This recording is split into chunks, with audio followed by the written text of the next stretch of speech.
Harbaugh now heads to the Los Angeles Chargers. He wins everywhere. He wins, period. Justin Herbert, he's a crown jewel. Well, you guys better enjoy this. Quick snap, Herbert to throw. Has a man, touchdown! The fans loved it. You have to love what you're seeing on tape if you're a Chargers fan, especially for the future with Justin. Herbert on the move and throws and touchdown. I was just trying to show off. We're going to be known as world champions. And we're going to do it or die trying. Don't let the powder blues fool you. Who's got it better than that?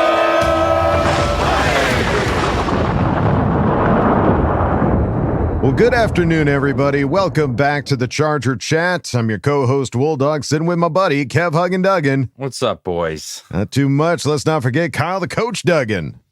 I'm going to a football game on Saturday, guys. Unbelievable. I'm so excited Yes. for you. So excited. Oh, folks, football is...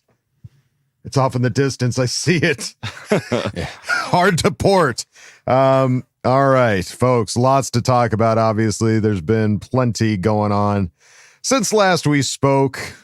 Little things here and there, you know. Yeah, a couple little things. Nothing to worry about, though. We've also got a Bolt Insight, a Craig Experience, and an Ask Boltfam lined up for you. So let's waste no time. Start at the top here with just this. I don't know. This kind of this blipped on my news. I don't know if you guys heard about it, but following yesterday's practice, Justin Herbert was diagnosed with an injury to the plantar fascia in his right foot. I mean, it's not a really big deal. Yeah, right? it's just a little bit of right? news. Yeah, it's fine. Yeah, I'm fine. Apparently, doctors recommend approximately 2 weeks in a boot, followed by a graduated return to play protocol with the expectation that he will be ready for the start of the regular season. The panic that set in our fan base, because it wasn't like got carted off the field or like left practice. We found out about this the next day after you know Thursday's practice, on Wednesday's practice, and then August 1st. August it was a dark August start to August. I'll tell you that much. Mm-hmm. But I mean, it's got to be encouraging that it wasn't in practice. Like, he didn't miss a rep. He played through it, and it wasn't anything serious. And he went in and he's like, it's kind of bugs. And they're just like, well, shut it down. Like, I was going to say, to do anything. It's kind of bugs. Like, because nobody's talked to Justin yet. They've talked to Harbaugh, who is sticking to his script of he's probably going through something. I'm not qualified. Nobody's talked to Justin about it yet. So, yeah, it could have just been something like, hey, you know what? My foot kind of feels a little tight. And they looked at it like, they're like, stop. Just stop right there. You said enough. Don't move. I don't even need to look. Yeah. He's like sweating as he slowly puts the boot on him. Like he's going to cut the wrong wire or something. Yeah. But no, he's been seen at practice, wearing the boot, Saul smiles, and it's going to be fine, folks. I think the biggest thing that everybody's been talking about is like, hey, man, new coach, new system, new wide receivers. What's it going to do? How's he going to cope? It's Justin frickin' Herbert, dude. He was looking pretty fantastic before this happened. Like what we were seeing online. Clearly, you don't want to miss 2 weeks of practice. Right. Obviously not ideal. Better safe than sorry for this kind of injury, but look at his history. Like, this is something you can play through. So the only thing that I remember about this vividly was Antonio Gates had it, and he couldn't shake it for a long time. Mm-hmm. Like, he still played, but he wasn't quite himself. I don't think that'll be the case with Justin, because this was kind of a little bit later in Antonio's career. He's still a young, spry guy, Mr. Herbert. So I think he'll bounce back pretty quick. He's superhuman. Right. Yeah, I think it could, and like we said, if he went down in practice, that's a totally different story. But he got through practice, they looked at it, and they said, yep, got to put a boot on for at least 2 weeks, and then we'll gradually work you back. And the only bummer of this is that we don't get to see Justin in preseason. Well, and it sounded like Coach said, it's going to be a case-by-case basis for starters. So all our hopes were they were going to all play during preseason. Right. Does not sound like the case whatsoever. Right. And we'll see. Yeah, I mean, guys like Bud baby. Dupree, probably not. But it's still going to be exciting nonetheless to finally see the Chargers hit the field this Saturday, playing against the Seahawks. Come on. I'm ready. Some more quotes here. Yeah, unless you're going to a Blink-182 concert. In which case, I bought the tickets before they released the schedule. Okay, I agree. I can't believe you, because this is Quentin Johnson's most playing time he's going to get all year. You could be watching. This is QJ good because live. I could DVR it, and now I can really watch every step he takes, every moves he makes. I'll be watching him. Analyze it. top to bottom, left to right, like a book. Good spin zone there. Yeah, spun. Let's see some other quotes here. Easton Stick on Justin said, once the ball is snapped, I can't play like Justin. There are very few people in the world that can do what Justin Herbert does. I'm trying to make sure that I'm communicating the way Justin will so that everybody's on the same page. He knows as soon as he gets back, everything will be fine. Everything will be fine. I won't have to start anything week 1. Everything will be fine. Right. I'm just trying to talk like him so you guys don't miss a beat. Yeah. He's working on his Justin Herbert impression. I'm not trying to get ready to play football. That's not my job here. I'm just trying to act and sound like Justin. So we all saw that Raider game last year. This isn't my bag, baby. I'm a linguist for the next 2 weeks. And then Sports Injury Central had Dr. David J. Chow, one of the previous Chargers doctors, talking about players play through plantar fasciitis all the time, including sometimes with game day injections. So it's something that can be manageable. Yeah, that is good news for the Chargers. Yeah, listen, it's probably going to be an uncomfortable foot for the bulk of the season, but listen, when is football not uncomfortable? When is football not have some kind of level of pain involved in it? So this is probably just one more thing, and Herbert's just such a tough son of a gun. And yeah, give him a shot, call it good, rub some dirt on it, and go play some ball, baby. And he's got 5 weeks. So from when it happened to when he plays his first game, like he's got time. He's got time. This isn't something where he's going to be totally healed up by the start of the season by any stretch. I'm sure it's going to be something lingering throughout the most of the season, but not so much that it's going to.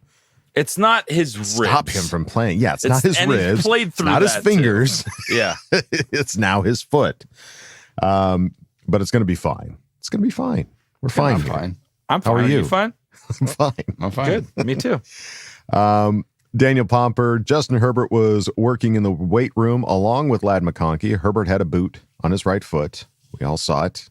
He had his boot, looking a little RoboCopy with that boot on, but that's okay. He looked pretty happy. So he's all smiles. Yes. Yeah. Do you I never heard of a Ladd McConkey injury. Do you think he was just like, if Justin's not playing, I'm not playing. Let's go lift, bro. I think Ladd came up limping. So basically what happened, it was Justin happened on the 31st. So the day that it was announced, 4 guys went into the room early. It was Ladd. Yeah. It was a whole bunch of people. Trey went in. It was people were like, don't oh sound my God. So excited. No, I'm not at all. I'm Team Pipkins for sure. Don't poke do me. That. Don't poke me. I'm trying to get on board. So, but the sky was falling for all Charger fans because it was first Justin, now this and this and this and this. Right. We got hit right in the face with this. But I think it's all we're working through. They're working through something, right? Yeah. 2 things. One, they have been the problem with obviously not giving up any injury news. Means that every beat reporter is just going to be like, hey, this guy went to the training room with the trainer, not knowing necessarily what the extent of the problem is. The guy might have had a headache for all we know. And he's like, hey, we need to get him some acetaminophen or something like that. The other thing, too, that I thought was really interesting, and they posted recently on Hard Knocks, I guess, they had their whole board up of all the players, and they had color codings on everything. About blue means this, purple means this, and red means injury prone. And I was looking at the list, and the one Charger player that we drafted that was red was Ladd McConkey as potentially injury prone or potential injury. So that just caught my eye. And now seeing McConkey have that type of injury, it's interesting. I'm not pointing any fingers. I just thought it was an interesting connection that.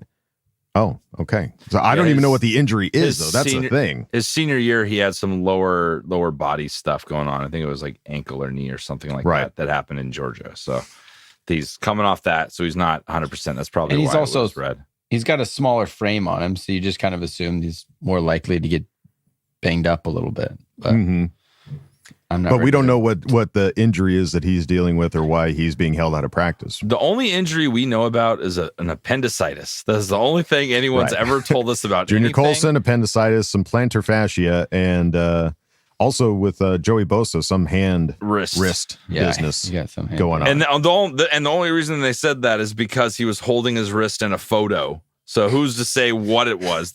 A clue, Sherlock. I'm just coming to terms with the fact that this coaching staff isn't giving us anything. And it just is what it is. And it was interesting for me to hear too, because you remember the day where he was like, he came out with his like 3, facts. Like, I'm not a doctor. I'm not going to tell you anything. They're working through something. Damn it, Jim. I'm not a next doctor. day, I love the guy, but he did everything that he said he wasn't going to talk about. Popper asked every single one of those. Not once, not twice, but thrice. 3 times. I was shocked a little bit by it, but it just is what it is. It's the nature of what we're going to be. And hey, Ben, what is the Herbert phrase? I'm going to make you harder to break. Yeah. These guys aren't done for the season. They're going to continue to work things to get stronger. Totally. So it's better than some of the teams that, are practicing right now. Right. And at least gives them an indication of what needs to be worked on early on before the season starts to be like, okay, we got to work on this. This needs to be taken care of. Let's make that happen. And then the joint practice with the Rams happened. Looked pretty sweet. Did you see the highlights? Our defense insane. Oh, yeah. Defense looked nasty. Yeah, Daniel Popper tweeting Chargers defense forced 3 turnovers in the first team period versus the Rams offense. And this is against Matt Stafford, Puka Nacua, Cooper Kupp. Like, they were getting pressure like crazy. They were tipping balls at the line of scrimmage. Linebackers were tipping balls. DBs and safeties were intercepting. It was like the way they were playing looked, just from the clips I saw, looked more together than any point in time last year in terms of what the secondary was doing. So that's exciting. Yeah. And Brett Coleman sharing a photo of 6'8" Joe Hall versus 6'2" Kobe Turner. Maintaining pad level for tall tackles is hard unless you're a generational freak, I guess. Yeah. Big boy getting down Joe and dirty. Getting low. He's down underneath him. And he's got all this like forward lean and leverage behind those big old legs. Good luck. That's nasty. Yeah. Couple quotes from after joint practice. Derwin James said the ball was like a volleyball today. It was tipping up everywhere. That's how it felt today. You can see it. It's real, and we felt that from our guys getting off the ball today. They did a great job. Yeah, nice. They were going crazy. Yeah, the ball was popping everywhere. And then, you see like Jesse Minter come in after that day. And when you see a coach walk in with the big smile on his face, it's like, all right, there's this silent confidence about to go down. And hey man, it would please me unlike anything else than to have like a top defense. Like it would be so fun. Please a lot of people. I'm not ready to talk about it yet. Top 10. It's too exciting to have just a decent defense. Top 15. It doesn't allow giant plays. Top 20? Yeah. Top 12 to 18. I'm trying to find. We're like a bidding war here. Yeah. I got 15. 15 over here. I got a 15 over here. 20 over here. 20. Yeah, speaking of Jesse Minter, Chargers defensive coordinator Jesse Minter said to get a chance to go against Coach McVay and that staff, that scheme, that offense, great opportunity for us to get a little bit better. Results build confidence. It started to stack up the last 3 or 4 days where guys were playing with a lot of confidence and trusting each other and starting to really understand fits and routes and things like that. When you get an opportunity to test it against a different opponent, it's certainly great when you get the results, Minter added. Nice. Yeah, nice. And Derwin and Alohi did a great job really controlling the traffic, so to speak. I thought Christian and Samuel were in great positions to play the ball and make plays. That entire group, Derwin, a great leader for the mindset we want to bring every snap. Every snap. That's it's just exciting. Nice to see Derwin involved in plays again. I don't know why. It just felt like it just feels like the last year or two, it's like he's just not even near the ball ever. Like whether that's offense scheming around him or what it may be. I think it was a matter of him being 15 yards deep behind the ball every time the ball was snapped. Yeah, and he dude, just that was so frustrating to see. But I mean, that on that Zont pick, he was running someone down from behind and tipped that ball. And I think he's going to have such a big year. I'm so excited for Derwin this year. Come on, baby. I'm excited to see, Kyle, your thoughts after watching the first preseason game about just comparing our defense last year to what we're playing this year. I'm excited for your thoughts on that. Yeah, I'm going to have to do a little coach's corner on that. Let's go. Don't threaten me with a good time. Don't tease. And then Harbaugh on the new offense. Offensively, we have to keep chipping away at it. Overall, as a group, maybe it was heavy legs or lethargic a little bit, just not as mentally sharp as I would have liked it. Go in, go back, go measure it, and keep striving to be better. Hey, we're not quite there yet. We're getting there, moving in the right direction. Well, it's tough when your starting quarterback isn't in there doing that. So, But it looked like the run game was going pretty well. Like, they were breaking off runs, breaking off chunks. So it's hard it's more hard to tell on offense. Like when these practices are happening and they're not taking people to the ground, it's more of a thud. It's easier to like analyze the secondary. It's hard to analyze the trenches a little bit and the run game, I would say. So we'll see. We need to get better for sure from some of the reports coming out of camp. But how do we feel about Easton Stick? Like, do we have confidence in him as a backup quarterback if he does have to play week 1? Or is that a position that needs to be addressed? I don't want to acknowledge that that's going to happen, but if it did, I think he's in a better position to be successful. Like he was on like 3rd and 4th string guys when he played last year. Right. And that's what's fresh in our mind is how poorly he played. Right. So, and I think this coaching staff, like however long he's playing, we will be running the football a lot. And he's got some of that athleticism to run the ball like Greg Roman's used to with Colin Kaepernick and Lamar Jackson. Like he's not those guys, but he can definitely run. He can move. He ran for, I think, over 1,000 yards in college. Like the guy can run for sure. Mm-hmm. So that'll be interesting to see. I don't think they'll change much in the preseason games because it's not necessarily about winning, but right. I think it'd be interesting to see in week 1 if there were some schemed plays specifically for him to be able to run the ball. Yeah, I'm really curious to see what this run game ends up doing because that does seem to be like the fresh new thing that we're going to get for this offense is the run game. And that includes, having an offensive line that's going to create holes for these guys and seeing I'm just curious to see if either J.K. Dobbins or Gus Edwards will play on Saturday because they very well might not, case by case basis. They may and they may not. So, yeah. And who, what are those running backs behind them going to be? Is it going to be Spiller? Is it going to be Dotson? Is it going to be, Jared Patterson, I think, is another running back that's kind of shown up in some of training camp. So multitude of questions, all will be answered this Saturday, or at least not answered. We'll get a better look this Saturday.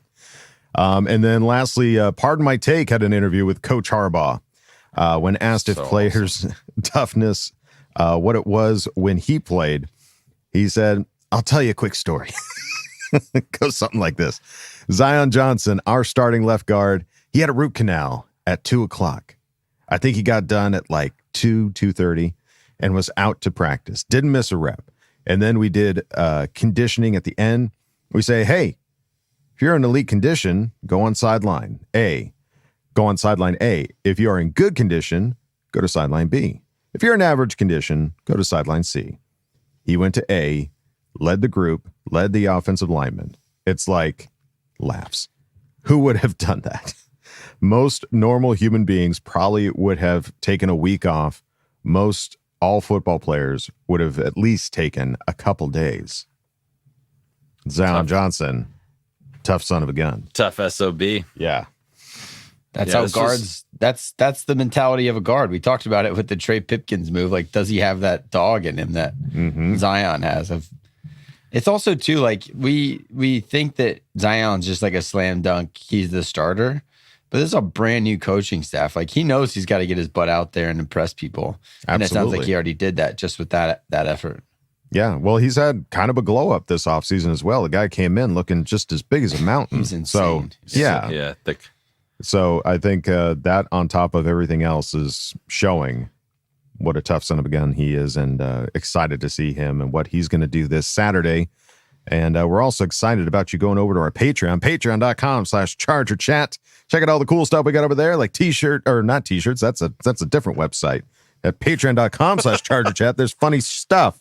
There's silly things. There's coaches' corners. There's Papa Coach Duggins. There's stuff everywhere. at patreon.com/ChargerChat. But if you don't want to go over there, it's fine.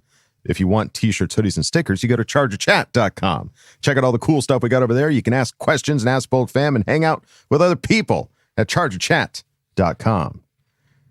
All right, folks, time to go on to the next segment. It is Bolt Insight, and I know who these ladies are. I haven't seen these ladies in a hot second.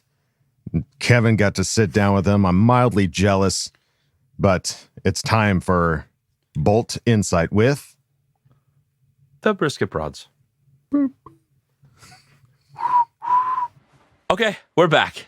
We're back with some very special ladies, some of our best friends, the Brisket Broads. Welcome back.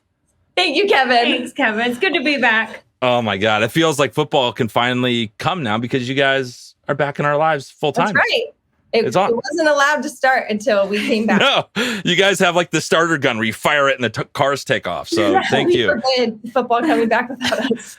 So thank you for coming back on. We've been missing you guys like crazy. And how are you feeling? What's going on? Like it's kind of crazy that we're back. So much has changed, and how are you kind of feeling about our team right now?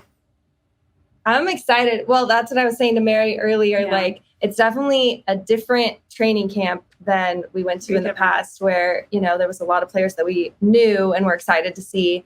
And now it's like so many new faces, but then we're getting to interact with them and get to know them. And so it's like, when you first meet someone, it's hard to love them because you don't know them. Yeah. And that was kind of the beginning where it's like, I don't know, but now we're starting to know them and now we love them. Now we're obsessed. So you're past the first date, and now we're kind of moving into the next stage of the relationship. Yeah. That's what I'm talking about. When you guys are like the most outgoing people I've ever met, I'd like to consider, myself pretty outgoing, nowhere near what you guys, the confidence you guys have. So I was telling Kyle, like, I've been living vicariously through your Instagram posts and all your stories. Like, they make my day. And if you're not following these two ladies, please go follow them right now. But you went to a few training camp days, like back to back, right? Yeah. So, but I have to say, so you saying how we have confidence and we do great. I feel like you need to look back to our very first training camp, because we very much did not have confidence. We said weird things to players. Yeah, because that's like our little inside joke with Otito. So this is our third time seeing Otito at training camp. And the first time we talked to him, we asked him what musical artist he liked. And he said Prince. And then I said, he's dead. And he said, okay. Cool. Yeah, So we've grown in confidence where it's like, we're not so weird when we talk to the players now. You guys are so funny. It's just you're so disarming because you catch most of the time they're just going there to sign, and you just like the amount of times there's like a look where they look at you like you're disarming. Like, I want to talk to you. So. We have a surprise for people. We're going to watch some of your videos that you posted on Instagram. But before that, tell us your experience at training camp. It's all new, brand new facility. You're seeing old friends. Like, what was it like? Oh, man. I mean, the actual facility is beautiful. So that's pretty cool. And it's nice to be somewhere where you're like, this is our home. This isn't like across the street from a high school and they're letting us stay here. Yeah. So that's been pretty cool. Yeah. Yeah. And seeing people that we've been seeing for the past few seasons is great, and getting to catch up. I don't know. It's like a reunion. Yeah. And getting to see people grow and stuff like Nick Neiman, dude, he's somebody that doesn't really get a lot of attention, but he won us some games last season, and watching him at camp, I think he's already had 3 interceptions this camp. Yeah. That's crazy. Yeah, it's fun to see all the new players, and it's cool too. You just know the staff, so you're there's so many videos where you're saying hi to people I don't recognize, and they look at you like, hey. So what's that like? That was a big thing, because before we're like, oh man, that was so many. We went to every single day of training camp last season. We're like, we can't do that again. That was just crazy. Which we couldn't be there for the first week because of conflict scheduling stuff. So our first day was the 29th. But then now we've been there every single day since then, and we will be there for the rest of the days. Because there's people where it's Charles, the head of security, he's gonna want to see us, or, we haven't seen Chris Hayre yet and he's going to be there tomorrow. So we got to make sure that we're there, So it is really fun, these different people. And then we've gotten to meet even more people because it's like you see them all the time and they're like, hey, what's your name? And you're like, oh, okay, it's Doug. That's awesome. Yeah. It makes it more fun for us, and I think it makes it more fun for them too, where they're like, someone cares what my name is. Oh, for sure, they're lighting up for sure. It's so cool, and you're kind of like, Harbaugh's new thing is just like this crazy positive energy, and that's what we're all about. And clearly, you guys are like the mascots for his kind of what he wants to do and what he does. So that's really it's awesome, and you just make people happy. So keep doing what you're doing. Everybody matters. I think that's the thing too. And there's so many people that contribute that sometimes don't get much attention, but it's like, man, they're working really, really hard too. Yeah. The equipment staff. They're getting there before the players a lot of the time. Yeah. Like, they're there all day. So we want them to get their flowers too. You know it. And I got to ask you, because it sounded like you were there before Justin and then after Justin. We were. Yeah. So what so I'm just curious what like the buzz around like the stands like the next day when he wasn't there.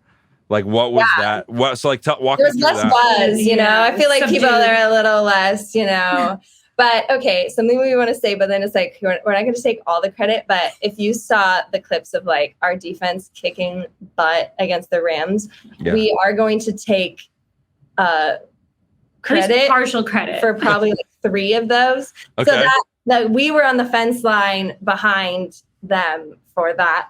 And, I don't know what the deal is, but people are quiet. Like they're not cheering, So then I'm not going to stand for that. So making sure like call out each individual player. I'm like, Tony Jefferson, you got this. Christian Bolton, get it. And so then it started to escalate. And then it was just out of control. Like they were just taking the ball away every time. From like the first team, like Matthew Stafford looked like garbage. Yeah. This is our plea to everyone. Sometimes it's hard because you don't want to be the weirdo, I guess, yelling, but it's like, just do it. Embrace it. Be that weirdo. Yeah.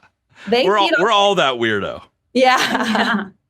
Yeah. Because they can feel it, like if it's quiet. So it did feel like, and I get it. Justin, he's great and he's beautiful. And if he's not there, people are sad. But he'll be back for when we need him the most. So yeah. He was back on the field like the past 2 days. So he was gone completely, no seeing him. Then he was back out yesterday and today.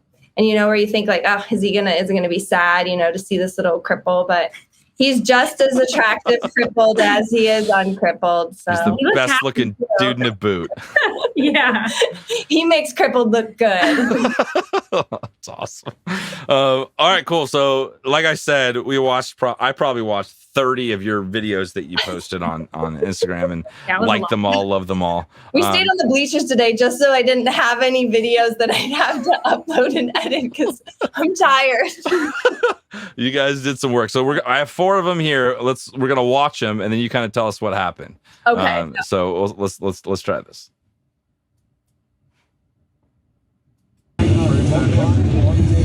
And then we do this. And then you do your M. Do you draw a picture of the barbecue grill with the brisket on it? Oh, yeah. It's on my beef. That's awesome. Yeah, that's happy. There you go. Autographed Charlie jersey.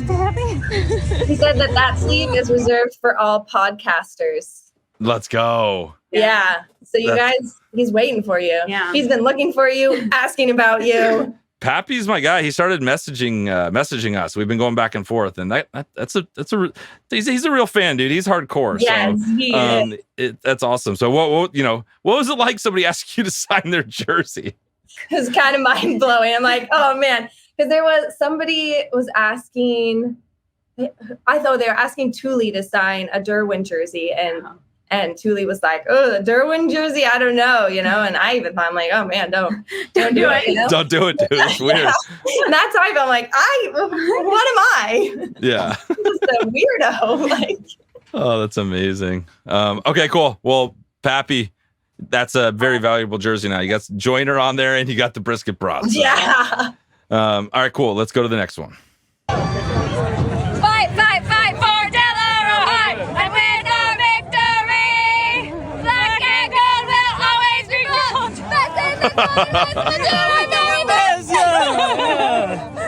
What's up? That's so smart. Good to see y'all. Good to see you too. We went to Del Oro High School In Loomis, California. which, as you all know, is the same high school that Heather's brother went to. Adam Lubeck also That's went right. there. That's right. So I never went there, but I heard Adam sing that fight song probably close to 1 million times. So I also know it.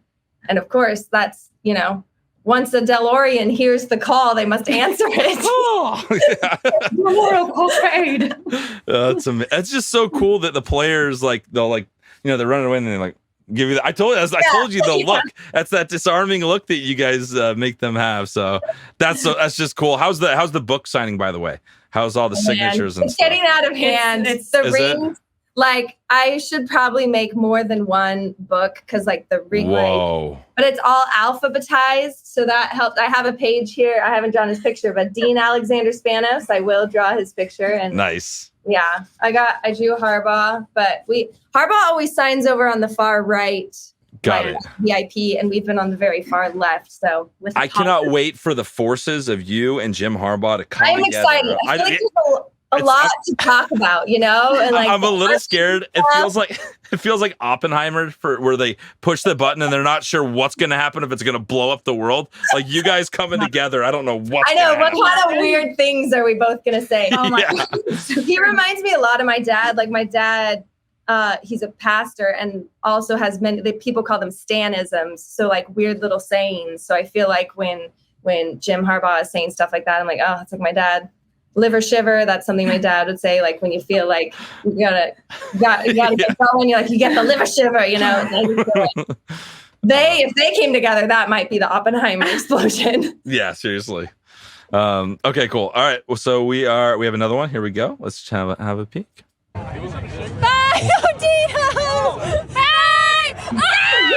my God, that's so amazing. We ran so far. Yeah. And they had already ran a bunch. Yeah, this was the day when they did drills after, and it was just running. That's so crazy. We're going to bring you Topo Chicos again. You literally 50 yards away, you rubbernecked him and he came running back to you. Yeah, we were just saying bye to him. So we have room for the future days. How have you been? Great. How have you guys been? Good. Have you been baking anything new lately? Have you perfected the croissant yet? Yes. You did? I did perfect that. That was one thing I did perfect. Oh my gosh. You gotta make it for us. Yeah, you should make it. Bring it to training camp. Make us bring us some croissants. I love Also, it. what dead musical artist are you? Oh my gosh.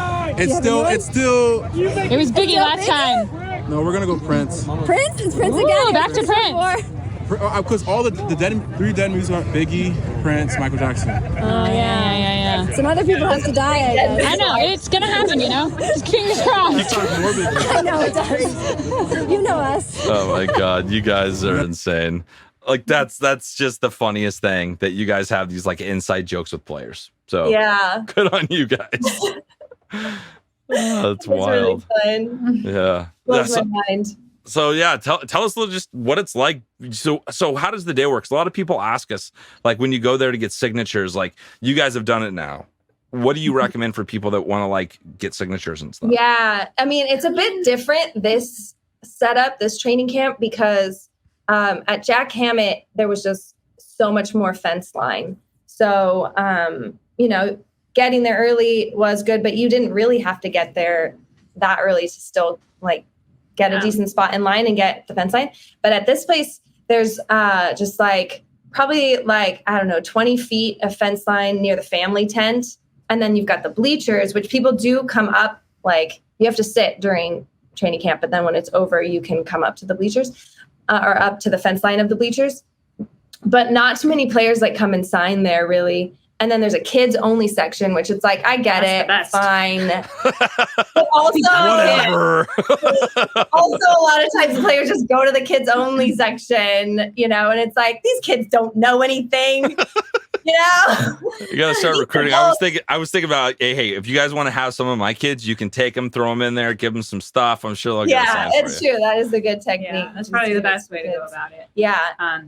So really you'd have to get there really early. And there's been people, the Fan family and Noemi, like they're putting us to shame with how early and dedicated they are. Like they're first in line every time. And then usually Karen will be like, okay, this is when I'm going to get there. And we're like, okay. That's awesome. Sometimes we get there that early too. Sometimes we're, an hour later, but I mean, if you want to guarantee you're close, then get there super early, but you don't have to. Like, you can sit in the bleachers and just be really, really aware. And as soon as they whistle that practice is done, you get up to the front. Ninja. Yeah, I guess for the actual pro tip we would give, study their Instagram, the players' Instagrams, learn things about them.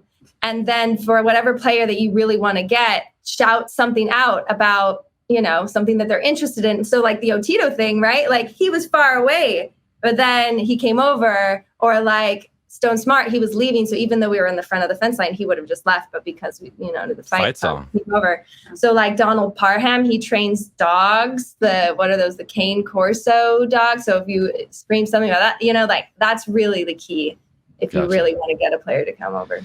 All right, well, there you have it. News from the, from the trenches on how to get some cool signatures and stuff. Yeah. Okay, cool. Last video. This one's really special.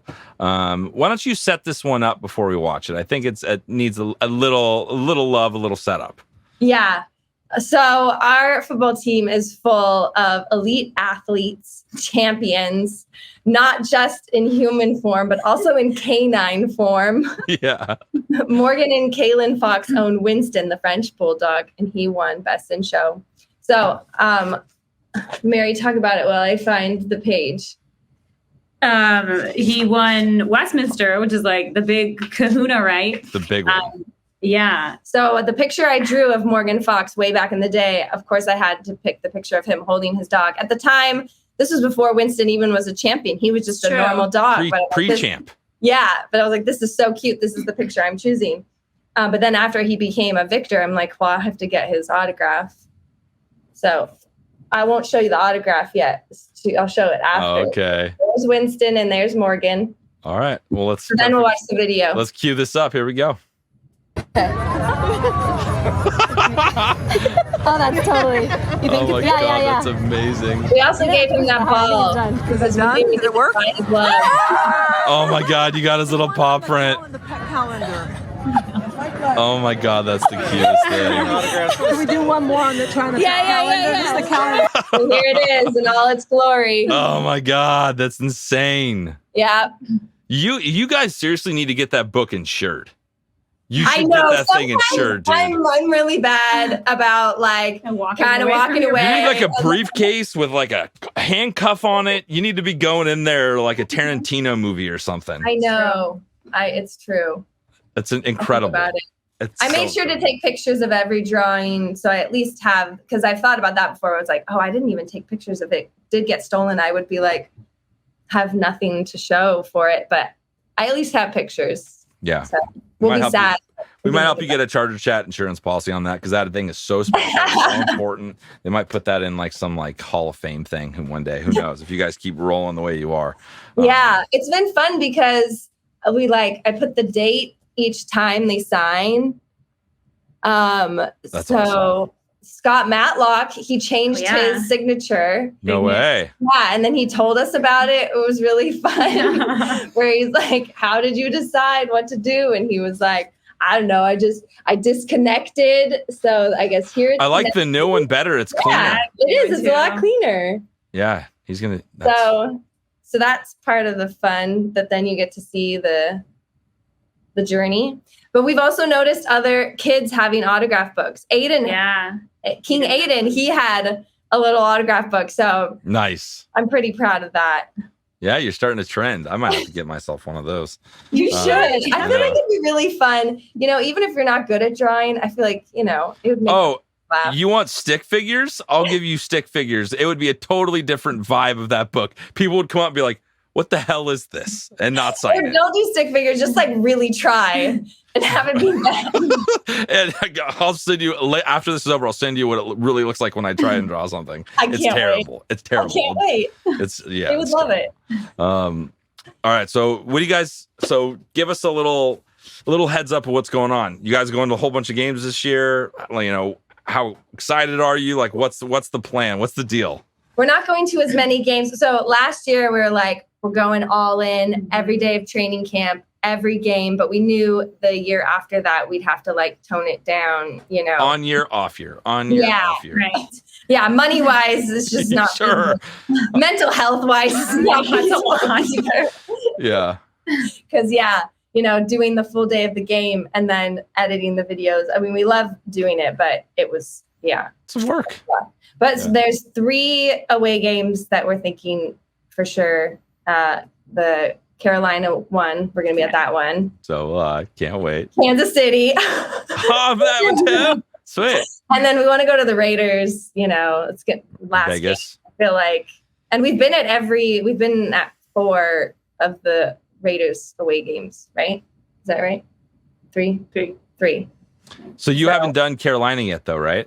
No. So we can do the food thing with you. We'll do it all together. Yeah. The food review. Yes. It's on. It's freaking on. Oh, also, I have an idea because we were talking about that we should all have some kind of costume or a synchronized thing since like their colors are similar to ours. So we were thinking we should all wear those coil foam cord hats that we have. I'm in. We'd like to gift you one for your birthday. I'm so in. I'm so in for that. Just be aware that the people around you, turn your head too fast. they might not love it. Well, and it's great because we got like everyone going. We told them where we were sitting, so we're all sitting together up in this one area. So I'll just hit Andrew Ramsey like 12 times. Perfect. Yeah. I'm coming for you, Andrew. Yeah. You guys are absolutely amazing. Can't wait to hang out with you in person, obviously. And thank you so much. And keep up all the amazing work you guys do because we love you guys. We love you too. I can't wait for the home opener. It'll be here before we know it.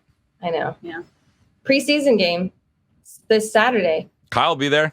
He will? Yep. Oh, good. Coach will be there. You can get. I can have him finally sign my book. Yeah, you can have 50. You can have 50% of the Duggins. Oh my god, my son just scared the crap out of me. He just snuck up on me. I didn't know how to do. You scared the crap out of me. All right. Hey, he loves scary movies. That was perfect. That was well done. High five, dude. We've been playing pranks on Kyle each other. sign that one. Perfect. Oh my god, that's perfect. Next to Chase Daniel. That's meant to be. Yeah. It's meant to That's be. him though. Yeah, that's Kyle. Yeah. Yeah. Beautiful. Okay. All right. Well, say hi to everybody. Hello. Come Your dad, it's bedtime. Yeah, get out of here. Get out of here. It's summer. He can go to bed. Oh, all right. Love you guys. We'll talk to you soon. Okay. All right. Bye. Bye. Bye. It's hard to remember everything they said because that jump scare really made me laugh. Good job, Stellan. Stellan scared the crap out of me. That was so funny. Good job, buddy. I'm proud of you. That was a good one. I'm getting you back.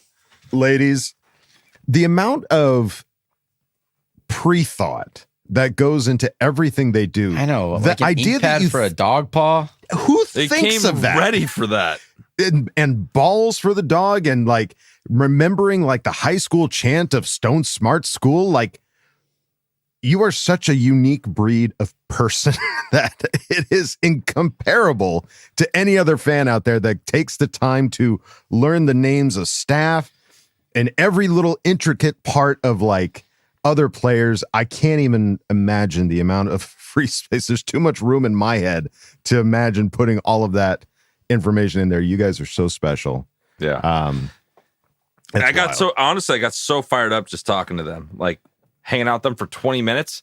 I was like, come on, dude, this football season, let's go. The Brisket Broads are back. It's back, baby. Let's ride. It couldn't be more back. And ladies, I cannot wait to see you. They're coming to the home opener, right? Yeah, they're going to the home God. opener. And Kyle, you going to sign your Chase is on the case? Chase is on the case, baby.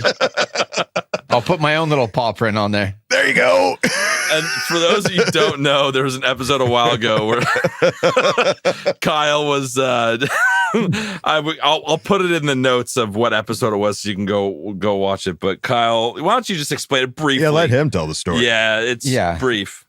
Well, yeah, real quickly. I was at a birthday party and for a kid, and it was my wife's side of the family, so they asked me to dress up as Chase from Paw Patrol.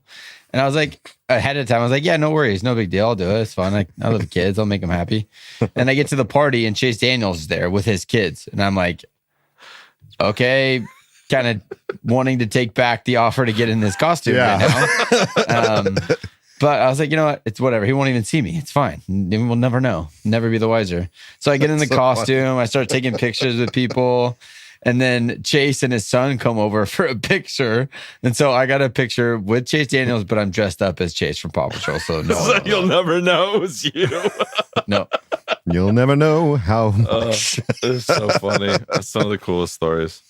That is so funny. Well, ladies, you're so special, and we're so thankful to have you back on here again. So thankful football season is back, and cannot wait to see you at the home opener. And definitely keep an eye out for Kyle for that game this Saturday for sure. Yeah, please. All right, folks, it's time to go on to the next segment. You know them. You better love them. It's the Craig Experience. Oh, yeah. Oh, yeah. Come on in, man. Kick your feet up. Oh. Craig Experience. Hello there. Make yourself at home. Got some stuff to talk about, right? Moving on.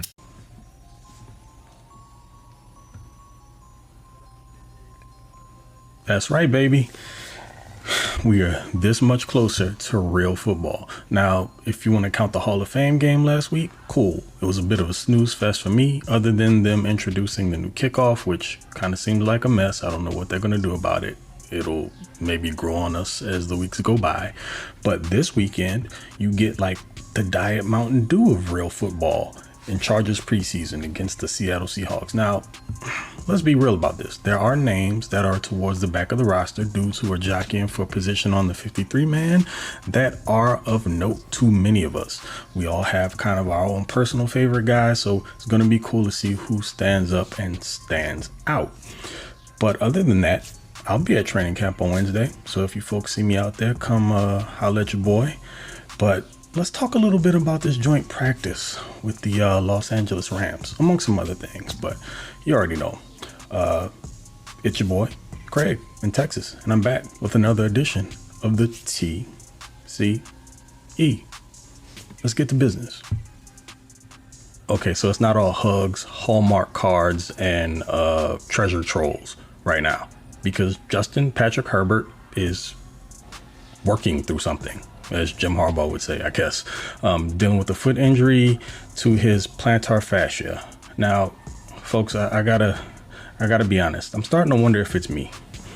Why is that, Craig? Well, I've yet to see Justin Herbert live, fully healthy. Hasn't happened yet. In 2022, that week 2 game in KC, I attended with my guys, Kev and Coach. The rib cartilage tear game, also known as Tasergate. If you've been around long enough, you heard that story before. But yeah, not fun. And then last year, week 4 versus the Raiders, I was in SoFi for the broken finger game. You know, we beat the Raiders, but essentially what that amounted to for me is like, imagine as a kid, right? You got like the triple scoop ice cream cone. You get through like the first 2 scoops and then say like the last one. Like I really like Jamocha almond fudge. Let's say that one was at the bottom, was the first scoop they put on there. Someone comes by and bumps you and knocks it out of your hand. So you got to enjoy most of it, but you just left feeling unsatisfied. It's just super unsettling feeling. But anyway, enough of my traumas. So yeah, I'm kind of sort of wondering if maybe I'm a jinx. Hope that's not the case. That wouldn't be great. But as far as plantar fascia injuries are concerned, I actually had plantar fasciitis before. Not saying this is what Justin has. I don't think that's been clarified. But man, it was one of the worst, most painful experiences ever. Imagine someone taking an ice pick to the arch of your foot continuously, just over and over and over again, just nonstop. And for me, After walking on it for about an hour, hour and a half, the pain would start to subside. The only issue is that every day you would wake up with the same pain that you started with all over again. And I dealt with that for the better part of about 6 weeks before I got any real relief. Eventually, it just kind of went away. It was an inflammation issue. Honestly, I didn't take a whole lot for it, but yeah, very painful nonetheless. But yeah, that's kind of what maybe Justin is dealing with. Can't say that for certain. But maybe they're also just exercising an abundance of caution with him. I mean, the dude got through the entire practice before he was diagnosed with it. So maybe they're just trying to get ahead of this as much as they can. And as long as he is available week 1, do what you got to do. Bubble wrap him, put him in a boot. I don't care. Wheelchair him around. Get him his own personal cart driver wherever he has to go. Just, do whatever it needs to be done to get the man healthy. But anyway, aside from these things, joint practices against the LA Rams. It's been fun, right? I mean, the theme of the day apparently was forced turnovers to the tune of like 5 of those bad boys. I think someone said maybe even 6, but I counted 5. If I missed one, definitely let me know. Jesse Minter's unit showed out. Pause that if necessary. But look, sure, the Rams were missing a few offensive linemen and other players, so we should maybe like temper our overall view on this a bit.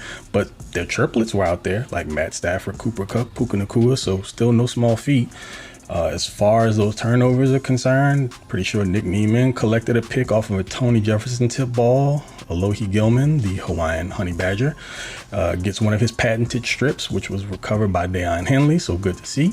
Another tip ball by Otito Ogbonnia was collected by Denzel Perryman. Derwin gets his tip on and deflects a pass that Asante Samuel Jr. fantastically corrals while toe tapping just before the back line of the end zone. So hell of a sight to see. And Thule got in on the action, tipping another pass that Christian Fulton picked off. And Fulton seems to be having a pretty good camp, especially in this joint practice where he had a couple PBUs and seems to be defending really well. But the guy has a point to prove. LSU Tiger, so holds a special place in my heart. And it's just good to see both the corners out there showing up, because it's been a bit of a question mark. We know going into this year, there's going to be a lot to prove in that secondary. So those 2 names are going to be ones to keep an eye on, especially ASJ in this contract year. So salute to him and hope he performs well and earns that bag that he's going to get. We'll see where that happens. Now, the edge rushers for sure had a day. By all accounts, Joey Bosa was dominating. And unfortunately, speaking of injuries, as we did before with Herbert, Joey had to leave practice with like a wrist or hand situation. So I'm sure that we'll hear at some point, you probably have by the time you're seeing this, that he is working through something. And again, hopefully it's all healed up and ready to roll by September 8th, because let's just be honest here.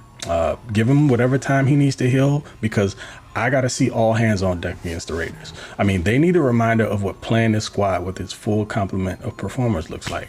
Since they had an entire offseason to gloat about the blowout win against a gang of our second and third teamers. So, woohoo, what a victory. Rousing. You should feel great about yourselves. They tend to leave out all the context when they brag about that game, but you know how they are. It's not a whole lot to be proud of with that organization. So anywho, that's pretty much what I had to cover here with regards to what we've seen in camp. There are a couple of other things, some call outs here on the offensive side of the ball. Jared Patterson looks like he may have a spot as a RB3. At this point, it just looks like he's the standout there behind Gus Edwards and J.K. Dobbins. I don't know if anyone saw that one coming. You've got Kamani Vidal, who's dealing with a little bit of something, and Isaiah Spiller, whose name I haven't heard a ton of, but apparently they've been trying him out on punt teams, so they're looking for ways to get him on the field, which means something. I've always mentioned this, that he was a recruit of Jim Harbaugh at Michigan, so I don't know. I am a guy who likes Isaiah Spiller, and I think there's something there. I've always seen it, and hopefully this preseason, everyone else gets to see it. We saw it in flashes last year, and then all of a sudden he was basically a ghost. So whatever.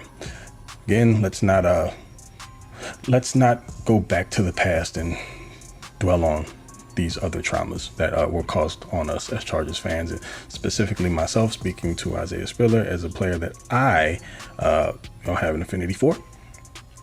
Moving along, hopefully this year he shows up and shows out. Preseason is going to be huge. Other than that, wide receivers, Ladd McConkey does his thing when he's been on the field, but working through something too. It's a common theme here. But we all know the man of the hour, the guy who's going to get the most attention, is going to be Quentin Johnston. Now, really quickly, because we all know how this story goes. Unfortunately, because of the lofty expectations heaped upon him last year and like the subsequent performances of like the other wide receivers taken after him. Okay, let me stop dancing here. Zay Flowers, specifically. Because of this, fair or not, everything he does is pretty much going to be dissected. So let's kind of start with the negatives and get those out of the way. First of all, he missed the joint practice against the Rams. Hate to see that. Got to see the guy perform against other competition, see where he's improved. But aside from that, the hands are still in question.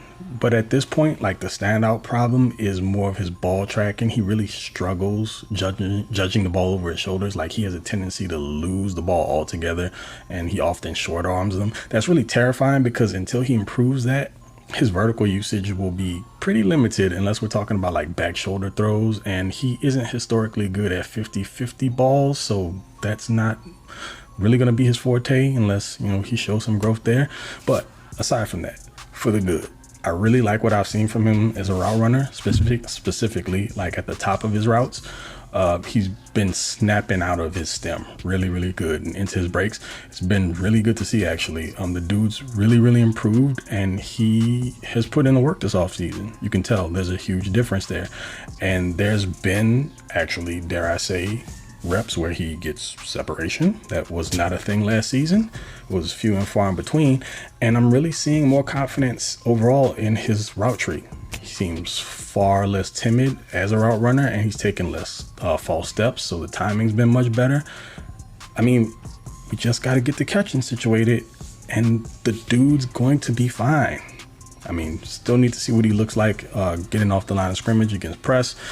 Haven't seen a ton of that yet, but it's a different part of the game. As a route runner, as a route wide receiver, you got to be able to run routes. You got to catch the ball.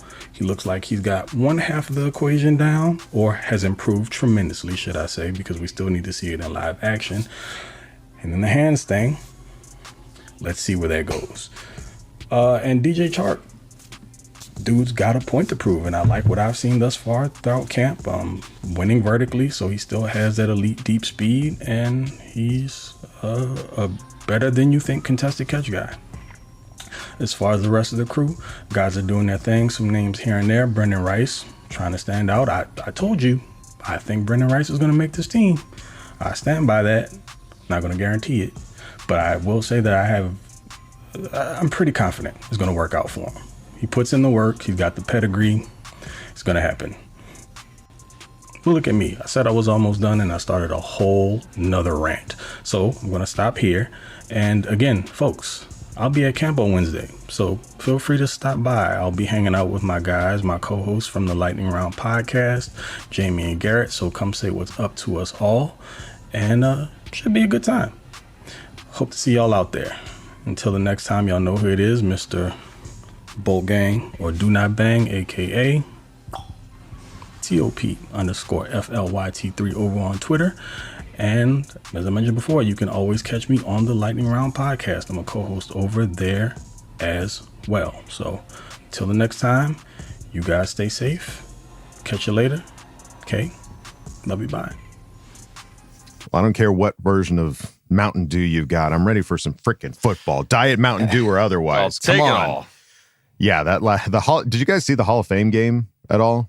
I watched literally watched the kickoff. I watched it for the kickoff too alone, cool. Just to be like, all right, so what are we doing here? I'm going to go back and play with my kids now. I don't want to have anything. I don't care about this game at all. But I catch little pieces of it. Yeah. I'm ready for Chargers preseason football. That needs to come in here quick. And yes, folks, Wednesday, definitely keep an eye out for Craig if you're going to training camp, and he's going to be hanging out with the Lightning Round boys. So definitely tell him we said hey. Tell him Charger Chat Boys said hey. CC Gang says hey. But a lot of great points there, Craig, as per usual. One of the ones that he said that kind of got me thinking, I think with Justin being out for a couple weeks, I think the one person that might hurt the most is probably Quentin. Just what they were, getting on the same page, getting on the same that same thing. I think of all the players, probably might set him back a little bit the most. It's possible, yeah. So that just kind of popped up when he was talking. And I was like, shit, that's gonna affect Q, my guy that I just bought a jersey for a little bit. If he can't get some reps with QB1. Sure. Well, it remains to be seen. We want to see him against some opponents. Maybe we'll see him in some of these preseason games, and that'll at least give us an insight as to how he's doing, if he has improved. I'd love to see if that is the case, if his route running's getting better and he's getting his timing down. That would be awesome to see. And yeah, it's coming, Craig, and we're here for it. Thank you, dude, for another awesome Craig experience. And now, folks, time to go on to the next segment, Ask Boltfam. Time to put your money where your mouth is. Hi, guys. Don't jam a thumb up his butthole. That's what you do. I wet myself in excitement. Oh, so hungry. Your thoughts are totally appreciated. Catch you later, dude. Okay, love you, boy. That's right, folks. Time for Ask Boltfam, and we start off with Daily Massive Poo. It's a good way to start the day. Yeah. Who asked the question? Just got the news that Herbo is out in a boat for 2 weeks and will return progressively. He is still expected to be healthy for week 1, but I mean, what the f***? I'm tired of this shit. I feel like Herbo is always getting held back by these dumbass injuries. The ribs, the finger, and now this. Are we just gonna have to get used to this? Should we be worried about him being injury prone this season? And I know that he's really tough, and the injuries I've mentioned he's played through because he wants to be out there, but I don't like limping into the start of the 2024 season. Yeah, it's hard to say that it's really holding him back because he was playing at a high level when he was dealing with those injuries. So right. Yeah, but don't you want 100% Herbo? Like, I think that's the whole point. It's like, of course. He's still going to play through it. He's going to suck it up, but it's just like, oh my God, just be healthy for once, dude. Like, I want to see what you can actually do when you're fully rocking and rolling ready to go. That's the sound of a frustrated coach. God, be healthy for once. Could you? God almighty.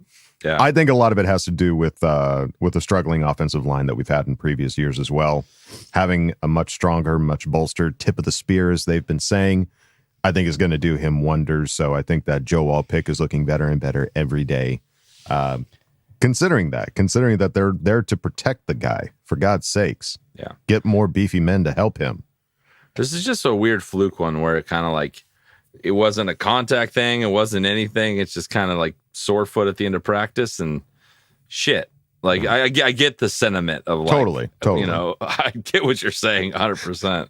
I think at some point he's going to start playing and we're not going to hear about this again because he's not going to bring it up. And it's, who knows? He could still be the best he's ever been. Right. And we might find out by the end of the season, like, oh yeah, he tore that plantar fascia like week 6 and nobody was ever the wiser because he's just that tough of a son of a gun. Anything about it? Yeah, exactly. It's just interesting to see the staff though and how they're really treating everything. It's like, oh, you got something? Get in the house. Stop. Yeah. You're done. You're done. You get out of the street. Get in the house. Yeah. So pretty much how that's going. Pack it up. So we'll see. We'll see. It's going to be okay, Daily Massive Poo. Thank you for asking the question. Let's move it on now to Daryl 21. Who asked the question? Hey, guys. Oh, well, what the hell? 6 months of clear blue skies, and then bam! An ugly-ass dark cloud attempts to ruin our mojo. Hoo-ha. Thursday sucked so bad that even little Max took a dump outside his litter box and blurted out his inner Ramsey, F you, Staley. This is all your fault. Hoo-ha. Okay. So now that the dust is settled, Abbott, and we know not to listen to the outside pundits, how do we see Herbo handling the start of the season? We're confident he'll be out there, but do we feel Coach Roman will kind of tweak a few things or stick to the game plan, knowing Herbo is a stubborn, tough son of a bitch? Hoo-ha. After Thursday's news, I know this episode will be quite the gem. Can't wait till Tuesday, guys. K love you, bye. Hoo-ha.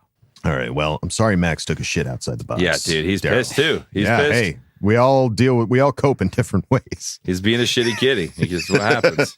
Literally. Yeah. But I think it's a great question as far as Coach Roman potentially tweaking some of the schemes, some of the plan. What do you think, Kyle? I don't know. I never thought the plan was for him to be a big runner anyways. And I think that this is the only thing that really affects. Mm-hmm. I don't know if you run more because Justin has an injury to his foot. I think if they're going to put him out there, you assume they're only going to put him out there if he's ready to go. Like he can do everything. So I don't think this causes we're not, if what you see you don't like, it's not going to be like, it's because Justin's hurt. Mm-hmm. I think they're going to be running their full offense based on him being fully healthy. I think that's an interesting point. I didn't even consider that because, in the hiring of Greg Roman, I think a lot of people started making comparisons of Justin Herbert to Lamar Jackson and potentially running that type of an offense that Baltimore runs, which, as we all know, Lamar Jackson runs a ton on that offense. So we've seen Herbert run in the past. We know he can do it. And so now that he's got this injury that he's dealing with, I think, it probably makes him more of a pocket passer as opposed to that, running all over the place kind of quarterback. I think he's going to be the best in this offense when he's scrambling, when he's moving outside the pocket to throw on the move. Right. Like you've seen what he's done, and I think he'll still be able to do that. It's just like, is he going to go for 100 yards rushing week one? Right. I don't think that was ever the plan anyways, like Kyle said. Mm-hmm. So, and we keep in mind, we still got, from when the injury happened, we got 5 weeks. Mm-hmm. So we're, we got through almost an entire week already with him in that boot. So almost, yeah. Yeah. So we're almost there. We're going to be okay. I'm feeling good about it. Yeah.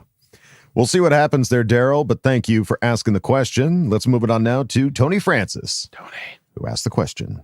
Listen up, cadets. This past week was absolutely nuts. My first training camp ever. Justin Herbert goes down to practice, and I finally listened to the Patreon episode featuring Coach Papa Duggan. My first question is for you, Coach Jr. How dare you withhold vital information about your father and Jim Harbaugh?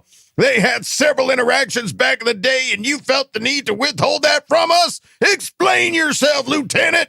Also, what do you think of Justin's injury? Are you concerned? My next question is directed at you, Kev. Since you also knew this information about your father and Jim Harbaugh and didn't disclose, what else are you hiding from us?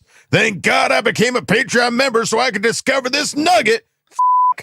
Also, when is your father coming back on the show as a guest? I want more Harbaugh stories. Also, I told Trey Pipkins after we took our photo that you're his favorite player and want him as a guest on the podcast. Make it happen. You won't. Just kidding. He knows you dislike him. And my last question is directed at you, old dog. On a scale of 1 to 10, how pissed are you that both Duggan brothers withheld this Harbaugh info from you too? Does it make you want to scream, suck my butt? Anyways, we need more fucking stories of Coach Papa Duggan and Jim Harbaugh now, maggots. Faith, family, football, and more fucking Harbaugh stories. Karen, Brisket Broads, Marianne, and Bob from across the street. It was awesome hanging together for training camp. Let's bolt the fuck up. Super Mighty Bolts, suck my butt. Let's fucking go. He's on fire. Tony Francis. Yeah, hey, Tony. It's a lot of screaming for this paragraph. Let's trim it down next time, shall we? God, that was I feel it in my abdominals right now. That was so good. Yeah, he's not happy about this Harbaugh revelation. Dude, you saw it in my face as soon as I was beside myself. Dad, off the cuff, mentioned it to me, and I forgot about it. I don't even know what you're talking about. Really? He didn't tell you? No, I have no idea what you're talking about. Here's the thing. I wouldn't be surprised if he never mentioned it to Kyle.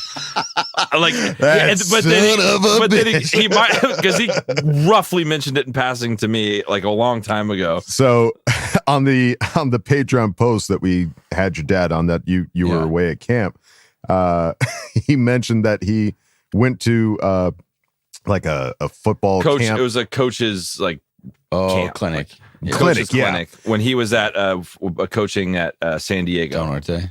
Yeah. Oh yeah. And apparently, when Harbaugh was coaching. Harbaugh San was Diego, at USD. so it was like Got it. wow, minute and a half ago. Yeah. Okay. So mentioned that, he got to meet him, and you could see it in the video. My jaw drops and I go, wait, what? Yeah. And Our then new coach interacted with your father, and I'm just now hearing about this? Immediately threw us under the bus. Like, and he was just Kyle, I told Kyle. What? Yeah. No, he did not tell me that. I'm not shocked by Kyle's reaction whatsoever. My dad incepts himself sometimes. All right. Well, I think Dad made that story up. He had a dream, and he was like, "Yeah, I met him. He's a cool guy." Yeah. No, I know he did it. When he talked about it in detail, like it was interesting. But yeah, sorry, Tony Francis. Well, Tony, don't be so mad at me and just assume my dad shares everything with me. I had no idea. We got to the bottom of it, Tony, and I retract some of my statements I said about you, Kyle. So you initiated Tony's anger. No, well, I was upset. He was pretty pissed. He looked over at me pretty pissed off. I was just like, how am I just now hearing about this? Yeah. Well, I'm just now hearing about it too. Apparently. That's funny. All right. We'll get Dave on here and we'll grill him about this situation. Yeah, I'm gonna hook him up to a lie detector next time we have him making on. us look like real douches. So, are you worried about the injury, Kyle? No, I'm not. Until we have more information or it gets closer to the season, I think he'll be fine. Yeah. Do you think we'll have Trey Pipkins on there, Kevin? I'd interview him. Kevin better hope we don't, or else what if he goes back and listens to a old I'll pod? interview him and I'll tell him straight up. If it did happen, I'll be like, No, I you haven't been the won't. nicest to you. No, you wouldn't. You would never. I would never do it. Your butt would pucker so hard. I would never do it. You would never. No, I would. You'd I just would like to interview him, but I would be a totally different Kevin than the. You all would of go Verb. full fangirl. Yeah, Oh, you'd I'm not probably gonna- order the jersey in advance and. Yeah. I have a Pipkins like field jersey on when he comes on. You got my patches on it already. I told you last episode, I am making a conscious effort to get on the Pipkins train. It's changing, folks. Okay? Yes. I'm trying my hardest. He's I'm going to do gliding. it. I'm gliding. He's on his takeoff. I'm gliding. Yeah. Slow ascent. I've been might stuck crash on the and burn. plane for 3 hours.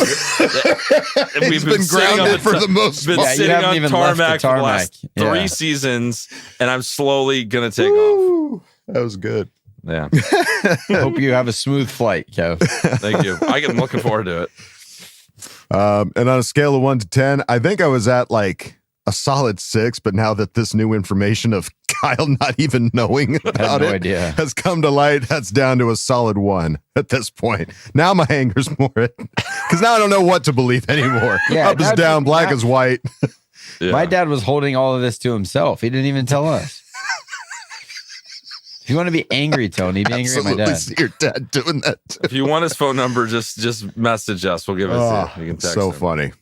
All right, there you go. Tony Francis, buddy. Thank you for asking the question. Let's move it on now to Big Red Bolts fan, who asked the question. The gods of the pigskin did bless us with a coach and a training cyborg puma with a whole new approach. Then a few value vets we were able to poach, and everything looked as rosy as a brooch. Then the hammer came down with a giant blow, setting its sights on our golden-armed bro, and damaged the tendons that controlled the toe. What type of omen did this injury show? Could it be a penance to pay in the short term to affect the play of our defensive side, which needs to display that it is ready and able to save the day? What are your thoughts, my trio of soothsayers? Will we be missing our greatest of players for more than a few weeks and a couple of dayers? K-love you bye, and f*** the Raiders. Dude, you came to play this episode. I That love was it. great. Brought it all Training back home. cyborg puma is a great. Oh my I god. love that. Yes. I love the fact that just in that third part, he's just like, maybe this was meant to happen so the defense could step up and in the next 3 weeks, like, get your shit together quick. Listen, There's no such thing as good luck or bad luck. It's just things that happen, and sometimes you need those things to happen for other things to happen. You can put that on a bumper sticker if you want. That's a good one. Long one. It's a little wordy, but whenever something like this happens, though, like when I'm feeling down about it, I think like, you know, when they produce those videos when the team wins the Super Bowl and like the journey to get there. Our documentary starts with little adversity, old footsie. Yeah. Old footsie, old Das Boot, Das Boot. Kyle is on fire with naming these episodes. So good.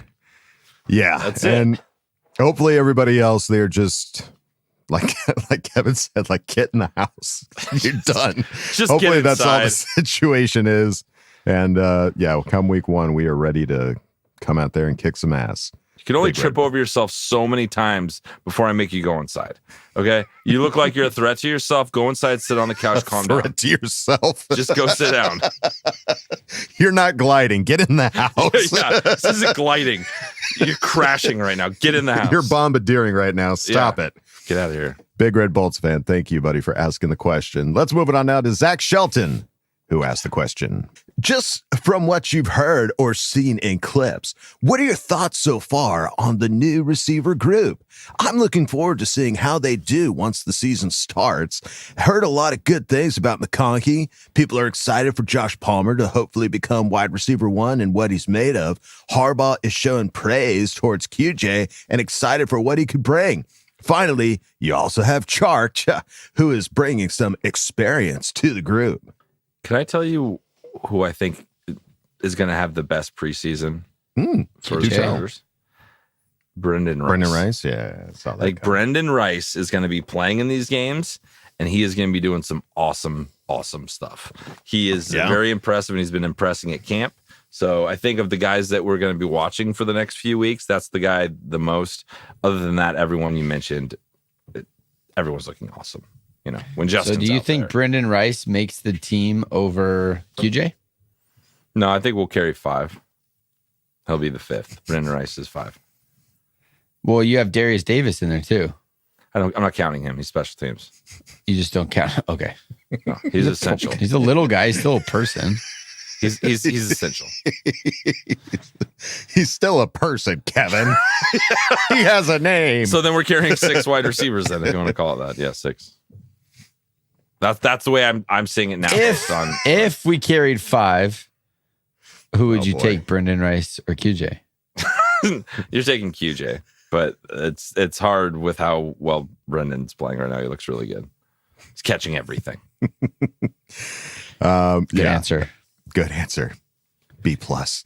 Wide receiver group. It's exciting because this is a group of guys that none of them are, hitting like a $30 million, paycheck with this team. They are just a bunch of B+, and I think that's all we want and need at this point for this wide receiver group. So I'm excited to see what these guys do. And I'm excited to see what preseason ends up being.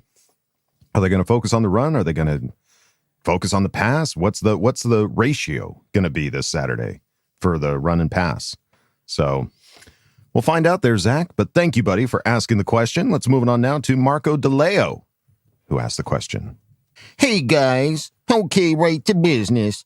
How serious do you guys think this injury to Herbert is? Also, who do you guys think will be his number 1 wide receiver this year? Now, let's not forget to be shamelessly positive. Bolt the F up and kiss my butt. Okay, love you, bye. Good kiss. Nice. Number 1 wide receiver. Josh Palmer. I've been saying this all off season. I think he's just gone under the radar for some reason. No one believes in the guy, but he's been trapped behind some Keenan injuries and Mike too, his whole career. And that, yes. But anytime he has opportunity, when one of those guys are hurt, he steps up and has big games pretty consistently. Absolutely. No, he makes some very critical catches. Yeah. Can I say something without you giving me a hard time? Nope. No promises. Nope. I think number 1, I really do. I think number 1 is going to be Ladd McConkey. Not QJ. No. Explain yourself. I just think he's going to have the most volume. I think he's going to be the guy he's going to go to if he's when you think of Keenan, you're in a pinch. You don't know what the hell's going on. You got to go to somebody you can rely on right now. From what we're saying at camp, as long as he's healthy, is Ladd McConkey. Palmer, it could easily be Palmer, but I think it's going to be Ladd. If you had to look at guys that are filling previous roles of the 2 wide receivers that we had, I think everybody would say that McConkey is filling the Keenan Allen position. Yeah. Would you say Palmer is filling the Mike Williams position? We don't really have a Mike Williams. We have a fast guy that we didn't have the years before that we were always complaining not having. That's what DJ Yeah, Chark but is. he's just saying in the scheme of the offense, is DJ Chark filling that kind of position of Mike Williams, deep ball guy? And I think he probably is. Guy? I think it probably is. It's just not a deep ball jump guy. It's a deep ball beat you guy. Run by you guy, yeah. Yeah, it's a similar production that they're going to want, because he's had some huge catches, like 60-yard bombs he's caught. He's a big play guy. Yeah, big play, which was exactly what Mike Will was. So I think if you're looking at it, it's Ladd for Keenan and maybe Chark for McConk. For Williams. Right. And so if that's the case, do you still see Palmer becoming that number 1 wide receiver type guy if you think of those guys filling in those roles? Yeah, because I still think that those guys are going to be in that similar type of role. I just believe in the idea that he's been with Herbert long enough that that chemistry is going to pay dividends, especially early in the season. Yeah, totally. I could see Ladd being the go-to third down dump off guy, but I think Josh Palmer still has more comfortability with Justin than Ladd does, and so I think early in the season, I think Josh is going to will lead the league or lead the team in yards, and then maybe it shifts towards the back half of the season. But I don't know. I just have a lot of faith in Josh Palmer and what he can do. Nice. All right. Well, there's a Josh Palmer jersey coming in Kyle's future. Yeah, do it, pussy. No, I don't do that crap. That's not how I show my fandom. Come on, do it. Suck it up. I don't throw money to prove my fandom like you. What better way? All right. Marco, buddy, thank you for asking the question.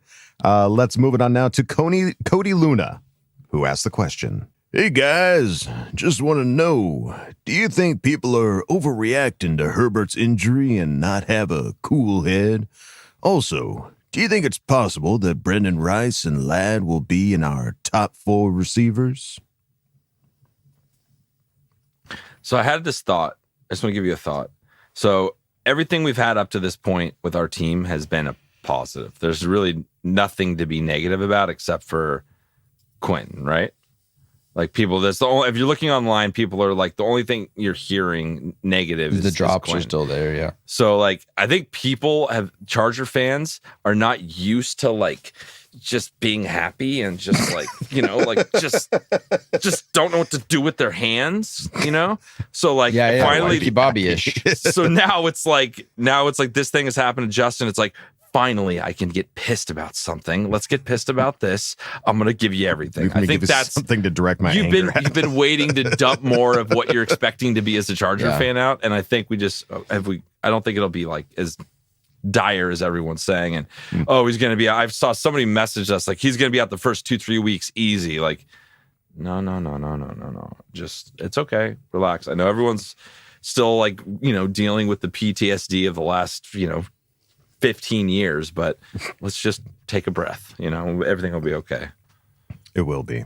So but as far as the question, Brendan Rice and Ladd being in the top 4 receivers, what do you think? I think it's the Brendan Rice if he's in there, because I think everyone assumes that Ladd McConkey will be in the top 4. Sure. But it's if Brendan Rice is able to outcatch Quentin. But then you have tight ends in there too. I don't think Brendan Rice will be in the top 4 with receiving. I think our tight ends are going to be one of those guys will be in the top 4. And then as long as everyone stays healthy, I think the other 3 are Ladd, DJ, and Palmer. Well, it's a question for you, Kyle. Like as a defensive-minded coach, how do you address? If you think about it, like our previous teams, we had like 3 guys. It was like Mike, Keenan, and Eckler. Really was what we had to lock them down because they could take over a game. What do you do now with because we have a lot of weapons now. They're not all proven, but there's a lot of guys out there. Like, how do you prepare for that? Yeah, I don't think you have a very like specific, I'm going to take this guy out every play. I think it just becomes more specific to situations. Like in a scouting report, when they go to what guy. Like third down, if you think Ladd's that guy, we're going to shut down Ladd on third downs and make you beat us with whatever you don't want to beat us with. I'm hoping that it's going to force teams to put another guy in the box, stop the run. That's what my hope is that we have a good enough run game that they're like, look, we're going to take our chances with these guys on the outside one-on-one because there's no like overwhelming superstar. There's no Justin Jefferson in our wide receiving core. So it's like I'm hoping that they roll the dice. If let's stop the run, we'll just kind of man up on the outside and hope it works. That's probably what I would do to start the season and see what it goes, because you have Greg Roman, Jim Harbaugh, you're going to want to stop the run. You know that's what they're going to try to do. And without any of those guys like DJ Chark coming off a mediocre season, Ladd McConkey's a rookie, Josh Palmer, again, just now being thrust into the spotlight, you're going to assume your top three corners with their nickel corner can shut them down. And that's what you got to roll the dice on. So that's kind of what I'm assuming is going to happen. All right. Well, there you go, Cody Luna. Thank you, buddy, for asking the question. Let's move it on now to Thunderwind James, who asked the question. I may have made a bit of an omission in last week's 4K 30.5 rushing touchdown club. Kobito did it for the Packers in 2009, so I'll supply mango gelatos at the Panther game on account of my error. All right, now to business. I want to get your perspectives on the possibility of game planning Darius Davis to be Sproles 2.0. The similarities are real obvious to me, and Sproles was such a threat to swing games at a moment's notice. See Peyton Manning's dumb face in 2008 playoffs. With Ladd Mahunky serving as an emergency punt returner, I can see Double D motorboating to Sproles level all-purpose production.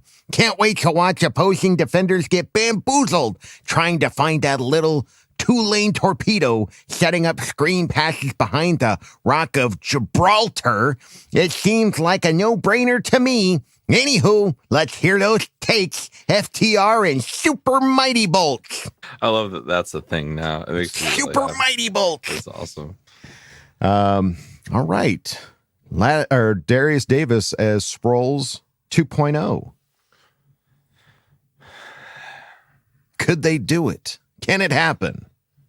Should it happen? It just seems like he's small and he's quick, right? They just seem like kind of different players. Practically twins. And the way that practically twins. But the way it seems to me, the way that they're building the running back room, if you're going to utilize them in a Sproles way, it's kind of not the size of guy that they're going to use there. Maybe it's more of like a gadget thing, but Sproles wasn't like a gadget guy. He was like a third down back. Mm-hmm. So yeah. I can't quite see the comparison. I like the comparison. It's fun. Mm-hmm. I just don't quite see it.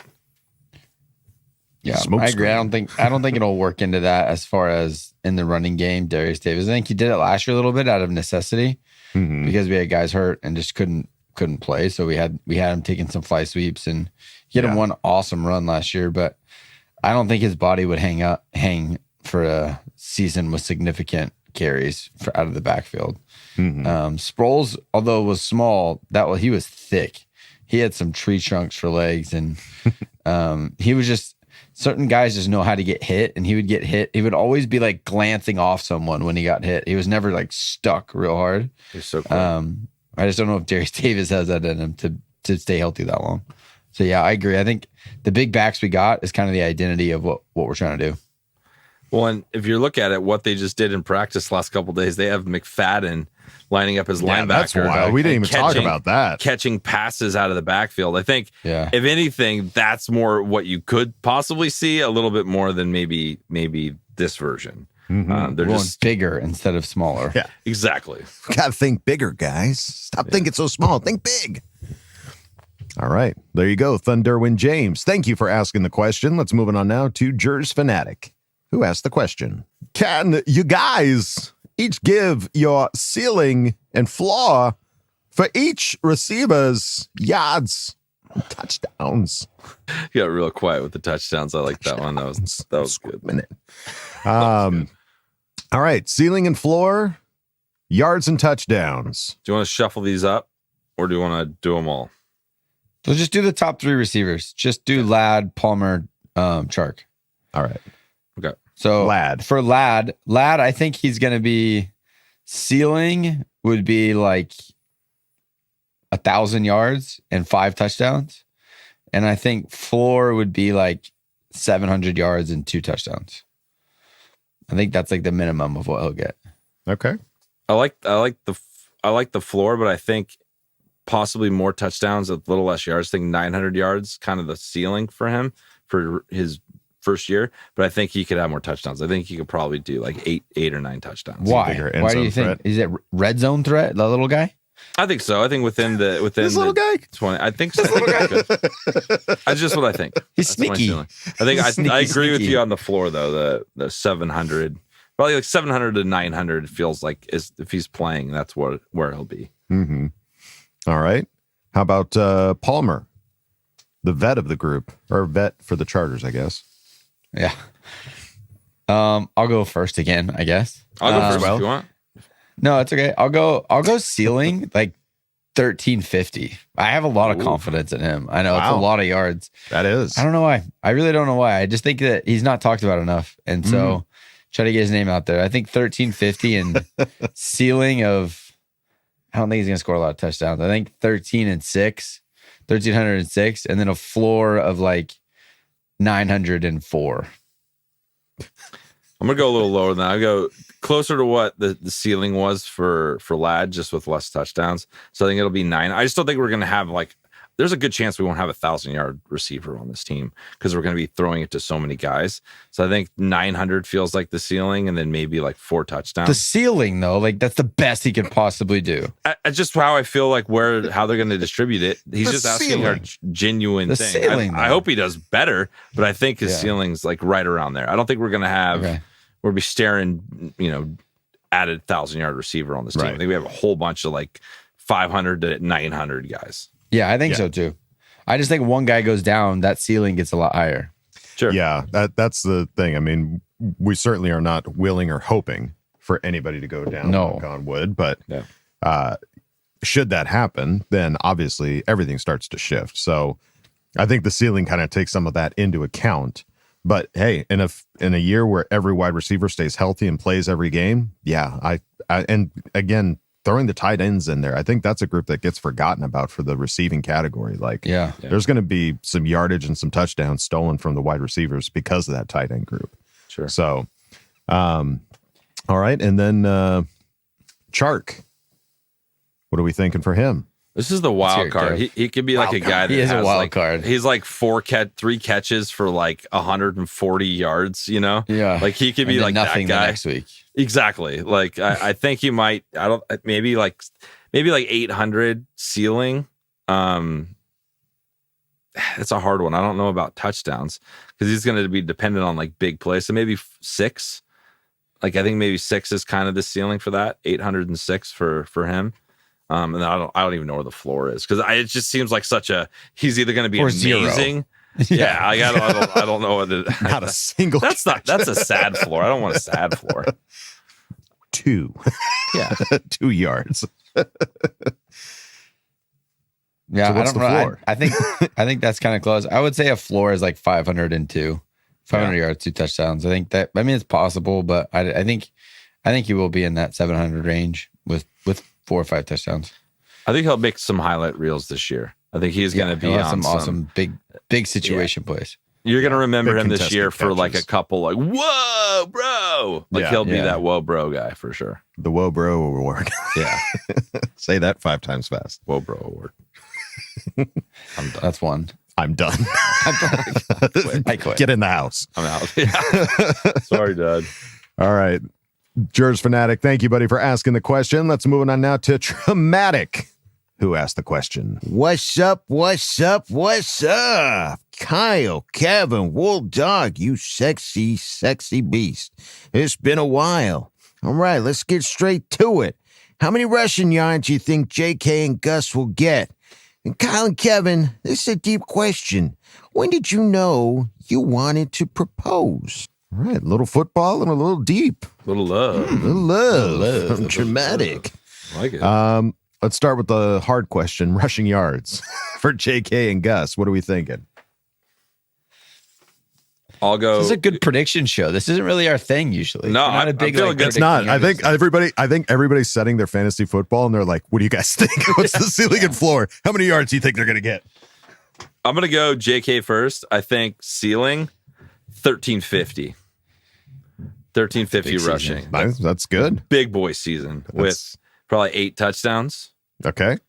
And then I think just slightly behind him, because I remember seeing those tickers where it was like one game JK, one game Gus. It was like back and forth. Yeah. So let's say 1,000. Keep him in there as ceiling. So 2,000 something yards rushing if they both hit their that'd be ceiling. insane. And I think he's going to get more touchdowns. I think he could have 10, 11, just because he'll get goal line. Yeah. So that would be my guess on them. I think it's so hard to know, and everyone in fantasy is like so scared of our team, truly scared of our team. I am too. Yeah, you don't not know what you're getting at all.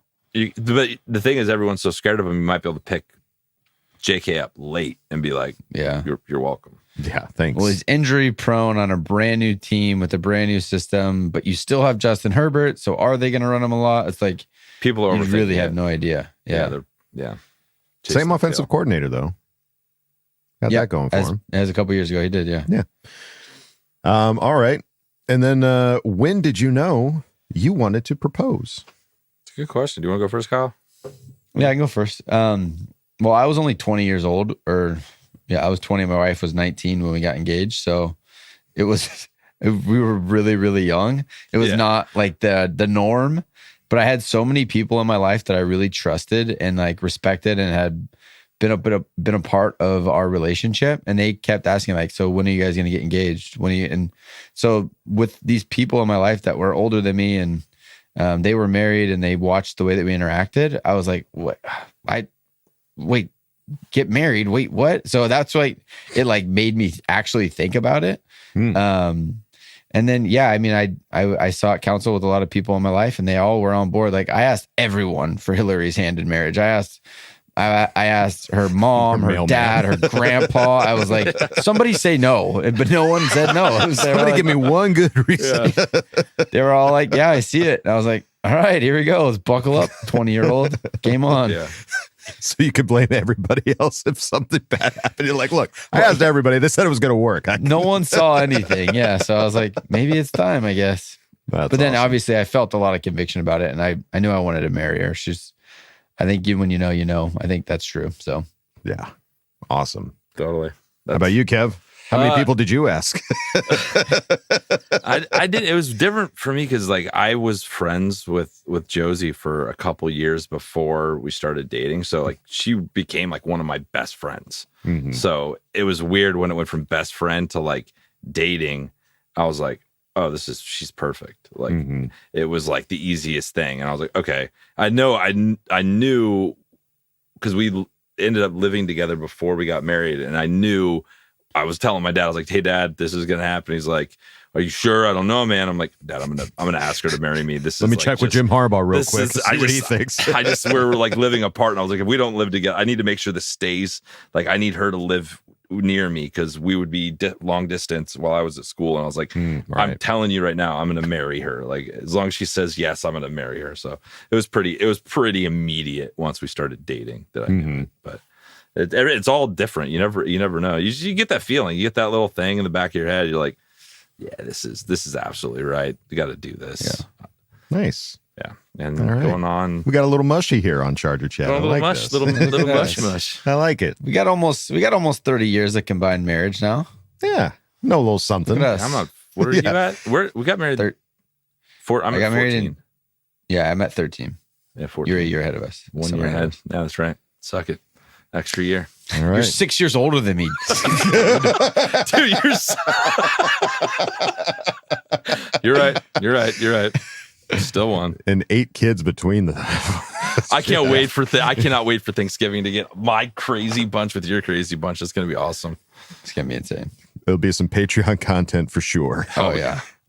There you go. Traumatic, buddy. Thank you for asking the question. Let's move it on now to Andrew Ramsey, who asked the question. And this one time, I believe in June, there was a knock at the door. I opened it, and there was this cool dude in Charger gear. And he says to me, how would you like to hear my take on the floors for the Charger players? And I said, well, now, what's your take on Justin Herbert? He bent down and looked at me and said, his floor is a top 10 QB. Top 10 QB. Well, it was about that time I noticed this Charger fan was Kevin from the Charger Chat podcast wearing his size 52 QJ Vapor Elite jersey. I said, damn it, Kevin, you quit hating on Justin now. We toiled hard as Charger fans. Now he's going to have another damn top 10 QB season because of his injury. My favorite chatter here, got to give you the business. What say you Charger Chat chatter? You going to change your flow on Justin Herbert now? Okay, love you, bye. Think about it. Take your time. Andrew Ramsey.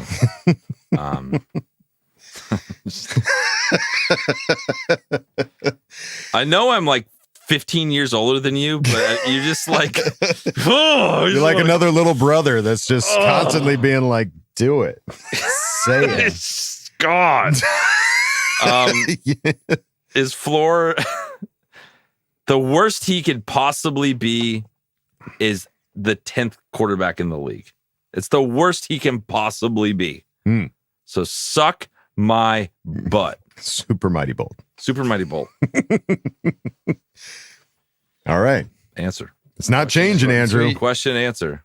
It's the worst he's going to be for his entire career. Right. That's not a bad floor. It's not. He's not going to be outside of the top 10. You hear that, Andrew? When Kyle comes to Kevin's defense, that means I'm feeling bad for Kevin. Leave him alone. No one pick on my brother. Only I'm allowed to do that. Yeah, only he's allowed to give me shit.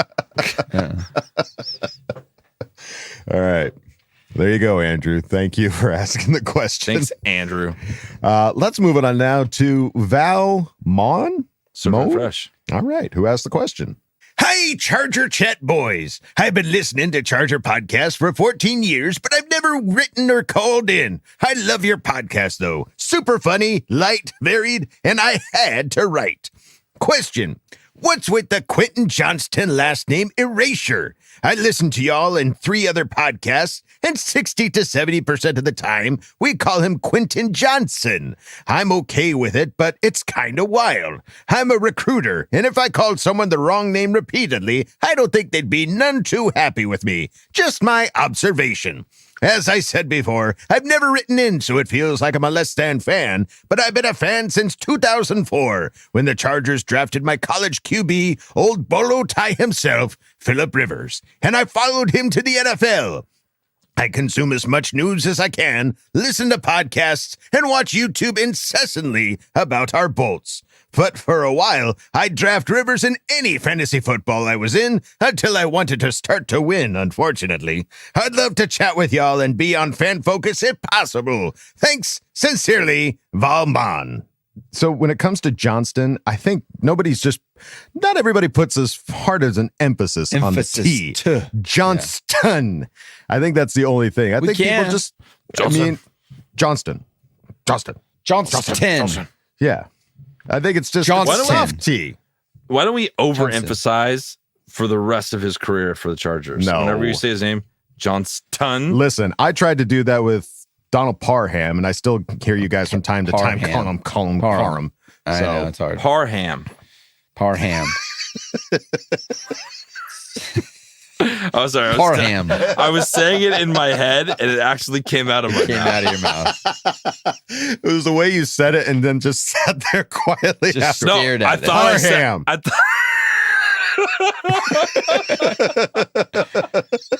Johnson. Parham. That was creepy, dude.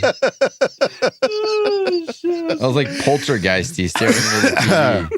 It's past midnight, folks, for those playing the home game. Parham. We will certainly make a better effort to say Johnston. We're on it. We're on it, Val. Thank you for asking the question. Thanks for writing in. Don't be a stranger. Don't be a stranger, please. And we'll get you on Fan Focus for sure. Kevin will pencil you in somewhere. I'll hit you. But now let's move on to the last and final. Fast and last. The fast and last. Athir Kadir, who asked the question. Chargers, baby! First to my lovely Bolt fans, do not panic, baby. Do not get worried about Herbert's injury. He will be fine, baby. He is a warrior. This kid played with broken ribs and fingers, baby. Second, do not stop pointing fingers at Ben Herbert and be silly. Justin Herbert is a human being. He's not a robot, baby. Everyone needs to relax. Now to my question, baby.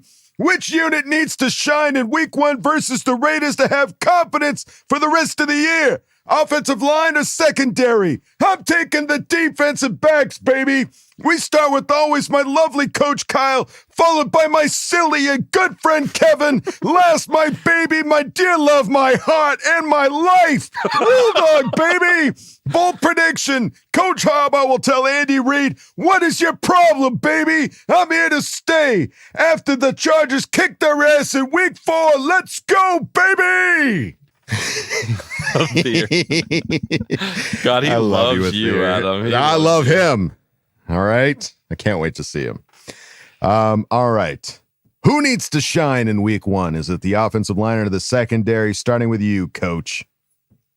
I think there's there's like good expectation for our O-line as it is right now. Mm-hmm. So I think that even if they don't have a great week 1, there's confidence that they'll figure it out. Like there's enough talent there. For me coming into the season, there's more questions about the secondary, who our third safety is, who our nickel corner is going to be, which it sounds like Tarheeb is kind of falling into that spot. But there's a lot more question marks in the secondary that if they have a really good game, especially against Devontae Adams, I would feel a lot more confident in that than if the O-line has an okay game, it's like, it's all right. They'll figure it out. They'll bounce back. But if the DBs have a really bad game, it's like, uh-oh, what are we going to do here? Yeah. So I think the DBs showing up is a little bit more, would be more encouraging for me. Mm-hmm. How about you, Kev? I agree. I think the secondary, the way the defense, our secondary played last year and the last couple of years under Staley is just so disheartening. And just seeing us get picked apart and get thrown underneath all day long, and they just couldn't stop them. That was just as a fan, so frustrating to watch. Totally. So like just rip your heart out and then put it back in, and rip your heart out and put it back in. And I just don't want that anymore. So like my excitement would go through the roof if this secondary, if they scheme it differently, if they're playing it differently, whatever they have to do differently to be better than last year, that will give me confidence going into the rest of the year. Totally. Yeah, it's hard to pick. I agree on the secondary. And boy, there's a part of me that wants to say the offensive line just because of the Herbert situation. Protect the baby. Yeah, protect my baby. My big baby. My love. My love. My heart. My life. Yeah, I think I agree. The secondary really needs to give me the confidence that this is going to be a good year. You know, the defense needs to be better at least than last year. So we got to make sure that part is shored up a lot better. And I'm confident that is going to be the case with the entirety of the defense, just going to be better overall. The linebackers, the edge rushers, everybody, I think it's just going to be schemed a lot better. And so if we see that from the defensive backs in week 1, that's going to give me so much more confidence for the rest of the year. So there you go, Athir. I think we're all in agreement here at the Charger Chat. Thank you, buddy, for asking the question. And thank you, everybody, for asking questions and Ask Bolt Fam. We greatly appreciate it. That's going to do it for this episode. By the next time we talk, we're going to have a preseason game in the books. We're going to have things to talk about. Oh, my God, it's happening, folks. This is not a drill. But I think that's going to do it for us here at Charger Chat. Any final thoughts, gentlemen? Well, this will be my last episode as a 39-year-old. I can't promise I'm going to make it to the next one because I think 40 is come on, G-Paw. So come on, I want to thank you all. I want to thank you all for your time with me, and we'll see you. We'll see you on the clickety-clack. You're close to free popcorn at the movies now, though. Let's go. Hey, I didn't know that. Yeah. I need to get my AARP card. Yep. Yeah, here it comes. Free popcorn, baby. All right. Well, there you go, folks. That's going to do it for us here at Charger Chat. Don't forget to bolt up because we're ready for any squad, any place. Okay, love you, bye. Okay, love you, bye. Parham. Parham. And now, a word from our sponsors. Lately, injuries have been a concern for the Chargers. That's why Chargers are introducing Get in the House, the essential safety method for managing minor injuries. Whether it's a tiny cut, a little bump, or a slight bruise, this method directs you to head inside promptly. By doing so, you ensure that any small injury is attended to in a controlled, clean environment. Quick action helps prevent complications and promotes faster recovery. Keep safety simple. Whenever you experience a minor injury, remember, when in doubt, get in the house.